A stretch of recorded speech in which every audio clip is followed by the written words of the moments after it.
પંચાયત સમાચાર 24 માં આપનું સ્વાગત છે। બહુચર્ચિત નકલી કચેરીમાં આવ્યો નવો વળાંક। નકલી કચેરીનો ભોગ જાલોદના કોળીવાડનો યુવાન બન્યો। જાલોદના કોળીવાડના યુવાન નકલી કચેરીનો ભોગ બન્યા છે, જેનાથી તેમના જીવનમાં ભારે આર્થિક અને માનસિક અસર થઈ છે। નકલી કચેરી દ્વારા બનાવટી કાયદાકીય પ્રક્રિયાઓ ચલાવવામાં આવી હતી, જેનાથી યુવાનને ન્યાય મેળવવામાં મુશ્કેલી પડી હતી। આ કેસમાં નકલી કચેરીના સંચાલકો દ્વારા કાયદાની ગેરવહીવટ કરવામાં આવી હતી, જેનાથી ન્યાય પ્રણાલીની વિશ્વસનીયતા પર પ્રશ્નો ઊભા થયા છે। આ ઘટનાએ ન્યાય પ્રણાલીની મજબૂતી અને કાયદાકીય વ્યવસ્થા જરૂરિયાતને ઉજાગર કરી છે। સ્થાનિક લોકો અને સમાજના આગેવાનો દ્વારા આ ઘટનાની ન્યાયિક તપાસની માંગ કરવામાં આવી છે। નકલી કચેરીના સંચાલકો સામે કડક પગલાં લેવા માટે સરકારને આહવાન કરવામાં આવ્યું છે, જેથી ભવિષ્યમાં આવી ઘટનાઓ ન બને। એના કારણ નોંધાવી સાહેબ કે મેં એના જેલમાંથી એજાજ અને અબુબકર છૂટા તો જે તે સમયે મેં કામ કરેલું એના હું પૈસાની માંગણી કરી, તો મેં પૈસાની માંગણી કરી તો મને એવું કીધું તું દાહોદ ખાતે આવ, હું કોર્ટમાં આવું છું। તો હું દાહોદ ગયો તો મને દાહોદ ITI પર ભેગા થયા, તો મને એવું કીધું કે પૈસા માંગેગા, તારે ફરિયાદ કરવી હોય તો કરી દે ને પોલીસ અને એમનો હું ટોયલેટમાં જાઉં એટલો ઇસ્તેમાલ કરું છું, તારું મુંડું અગાડીથી પછાડી જતું રહેશે। તોય મેં પછી ઘરે વાત કરી, એના પછી મેં પાછો પૈસા લીધે ફોન કર્યો તો મને ખોટા એના અંદર ફસાયો, ખંગલી માંગી એમ કરીને ફસાયો છે ને એના પહેલ મારે એના જોડે વાત થઈ છે, મારે પ્રૂફ છે, એ આવ્યા છે। એનો એજાજનો સાલો છે, એનું નામ ફરહાન સૈયદ છે, એના ફોટા બી છે મારા પાસે। ભરતભાઈ પટેલ કરીને આવતા હતા, સરકારી એન્જિનિયર છું જાતે એવું કહેતા હતા પોતે।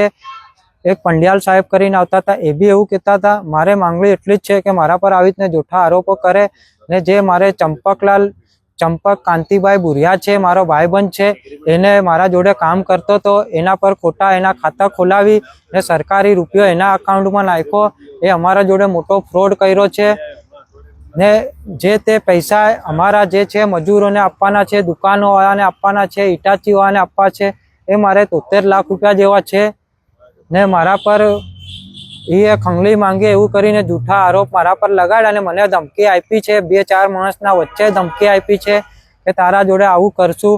તો પછી હું એને ફોન કર્યો, ફોન મારે 10 ને 15 સામેથી એજાજનો ફોન આવેલો મારા પર। તો પછી અમારે એ વાતને લઈને બહેસ થઈ હતી। મેં એને કીધું તું મારા પૈસા આપી દે, મારા પૈસા જ લેવાના છે। તમારું નામ?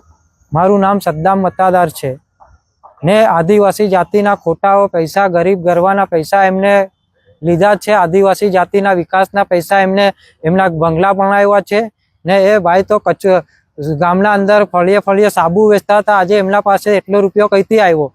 તમને શું કરીને કામ કરવા બોલાવ્યા હતા? મને કામ એવું કરીને બોલાવ્યા કે ભાઈ આપણે આ સરકારી કામ જ છે, અમારી પોતાની મુદ્રા કન્ડેશન કરીને એજન્સી છે, હું એની એજન્સી પર બી એની ઓફિસ પર બી જઈને આવ્યો છું।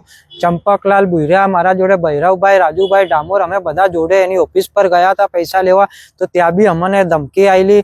છૂટવા પછી એના ઘરે ગયા તો એનો છોકરો છે આસિફ સૈયદ, એ બી મને મારવા આવ્યો।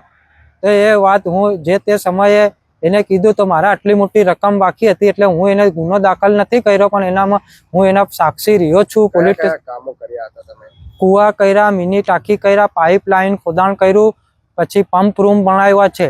ફરિયાદી સદ્દામભાઈ ઇસ્માલભાઈ મતાતા, રહેવાસી જાલોદ કોળીવાડા, જે કોન્ટ્રાક્ટરનું કામ કરે છે અને જેની ઓળખાણ 2020-21માં આ કામના જે આરોપીઓ છે એઝાઝ મહેમદ જાકીર અલી સૈયદ અને અબુબકર જાકીર અલી સૈયદ સાથે થયેલી। તેઓએ એમને કીધેલું કે ભાઈ અમે તમે મેઇન કોન્ટ્રાક્ટ, સરકારી કોન્ટ્રાક્ટ અમે રાખીએ છીએ અને તમારે પેટા કોન્ટ્રાક્ટમાં મારી સાથે કામ કરવાનું છે તેમ કહી એની પાસેથી દાહોદ જિલ્લાના અલગ અલગ જગ્યાએ ચેક ડેમો તેમજ અન્ય કોન્ટ્રાક્ટના કામો કરાવડાવેલા। પણ આ કામો કરાવ્યા બાદ આ કામના જે ફરિયાદી છે એમને કોઈપણ જાતનું પેમેન્ટ કે કરેલું નહીં।